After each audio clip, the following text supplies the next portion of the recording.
PV Narasimha Rao देश के प्रधानमंत्री रहे थे। कांग्रेस की तरफ से वो चुने गए थे। दरअसल जब राजीव गांधी की हत्या हो जाती है उसके बाद सोनिया गांधी कांग्रेसी नेताओं से बातचीत करने के बाद यह फैसला करती है कि पीवी नरसिम्हा राव ही देश के अगले प्रधानमंत्री होंगे।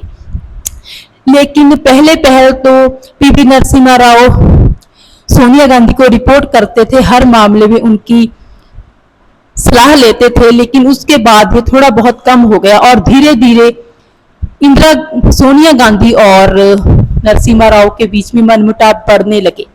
सोनिया गांधी को ये पसंद नहीं था कि पीवी नरसिम्हा राव खुद अपनी तरफ से अपने आप फैसले लें, लेकिन पीवी नरसिम्हा राव को अपने काम में किसी का दखल अंदाजी पसंद नहीं थी। और इसी तरह बहुत सारे किस्से हैं पीवी नरसिम्हा राव और सोनिया गांधी के साथ जुड़े हुए, लेकिन आज हम बात करेंगे उस किस्से की जो कि आखिरी किस्सा था नरसिम्हा राव और सोनिया गांधी के बीच का।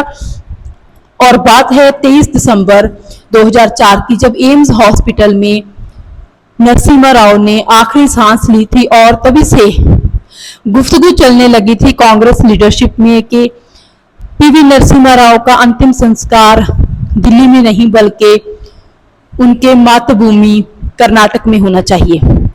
और यहाँ तक कि कर्नाटक के उस टाइम के मुख्यमंत्री को भी बुलावा भेज दिया था कि वो बाकायदा पीवी नरसिम्हा राव के शव को लेकर जाने का इंतजाम करें और उनकी पूरी संस्कार तैयारी करें। लेकिन पीवी नरसिम्हा राव के घर वालों को इस बात की उम्मीद नहीं थी, क्योंकि उनका मानना यह था कि जब पीवी नरसिम्हा राव ने अपना सारा समय, अपना जिंदगी का बहुत ज्यादा समय कांग्रेस पार्टी के लिए बिताया, दिल्ली में व्यतीत किया, तो उनका अंतिम संस्कार भी दिल्ली में ही होना चाहिए था। लेकिन ये बात कही गई कि दिल्ली में क्योंकि इतना जगह नहीं है उनका संस्कार करने के लिए, तो अगर कर्नाटक में उनकी मातृभूमि में उनका संस्कार किया जाएगा तो बहुत बड़ी यादगार बनाई जाएगी उनके लिए।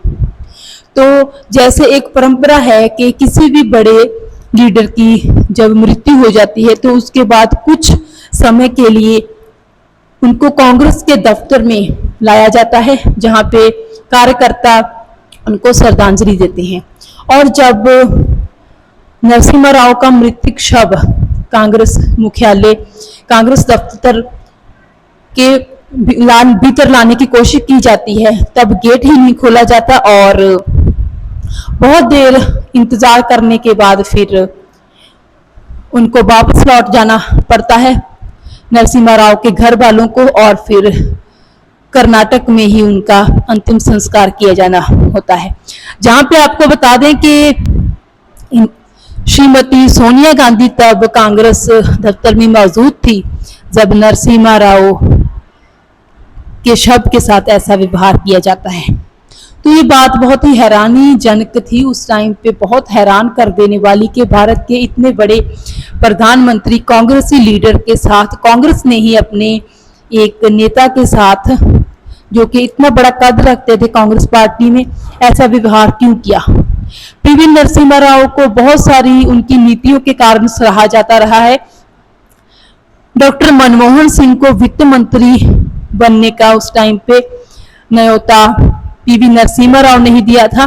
कहा जाता है कि प्रधानमंत्री डॉक्टर मनमोहन सिंह को नेता बनने का जो एक मौका है वो पीवी नरसिम्हा राव ने ही दिया था। पीवी नरसिम्हा राव की ही खोज माने जाते हैं डॉक्टर मनमोहन सिंह। इसके अलावा भले ही दूसरी पार्टी के थे, लेकिन 1996 में जब अटल बिहारी वाजपेयी अपनी सरकार बनाने जा रहे थे, तब अटल बिहारी वाजपेयी ने पीवी नरसिम्हा राव को ये इनविटेशन दिया था कि वो आए और भारत के राष्ट्रपति बनने का ओहदा संभाले, लेकिन पीवी नरसिम्हा राव ने ये बात ठुकरा दी थी। उनका कहना था कि अब इस समय पर आके मैं कांग्रेस के साथ गद्दारी नहीं करूंगा। हालांकि कांग्रेस ने उनके साथ उनके अंतिम समय में बहुत बड़ा दुर्व्यवहार किया था, जो कि देश के लोगों को बहुत ज्यादा हैरानी कर देने वाला लगा था। आपकी इसके बारे में क्या राय है, कमेंट सेक्शन में जरूर बताइएगा।